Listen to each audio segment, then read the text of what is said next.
अच्छा सर साहब, एक एजाज़ तो आपने कहा ना कि ये समर कैपिटल है, यहाँ से लोग जाते हैं वापस आते हैं वज़ीर आज़म बनते हैं, यानी पाकिस्तान के लिए की बेहतरी में बहुत किरदार अदा किया जी लंदन ने।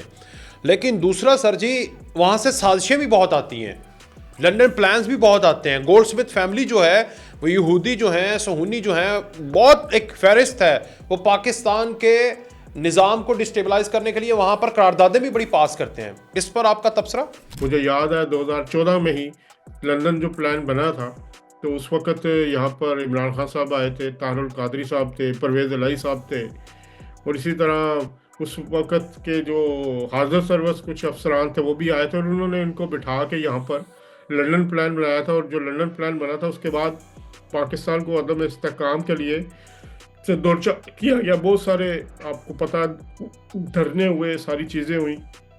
तो बिल्कुल यहाँ पर पाकिस्तान के ख़िलाफ़ साजिशें हुई हैं, बहुत सारी लोगों ने यहाँ बैठ के गलत इस्तेमाल किया है, और उस लंदन प्लान की वजह से ही आज तक पाकिस्तान के अंदर जो स्टेबिलिटी है वो इस हद तक नहीं आ सकी कि जो होनी चाहिए। बेनज़ीर भुट्टो यहाँ पे थी, नवाज शरीफ यहाँ पे थे।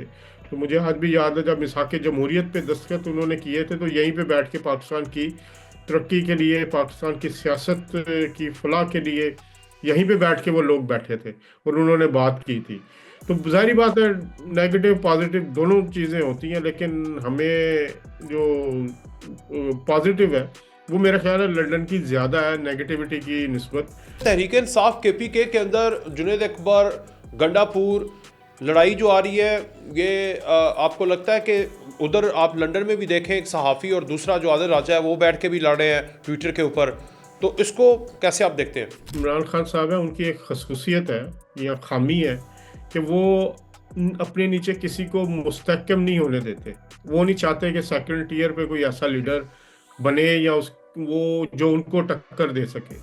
वो जानबूझ के एक दूसरे से लड़वाते हैं। पहले उन्होंने पूरा इस्तेमाल किया है अली अमीन गंडापुर साहब का, उनके ज़रिए लश्कर कशी करवाई इस्लामाबाद पे, उन्होंने मार्च करवाए, लॉन्ग मार्च करवाए। अब वो जब उन्होंने समझा कि वो इस हद तक पावरफुल हो चुके हैं या वो पावरफुल बन रहे हैं, तो उन्होंने अब उनके नीचे से कुर्सी खींचने के लिए उनके ऊपर एक और शख्स को बिठा दिया है जिसका नाम जुनैद अकबर है।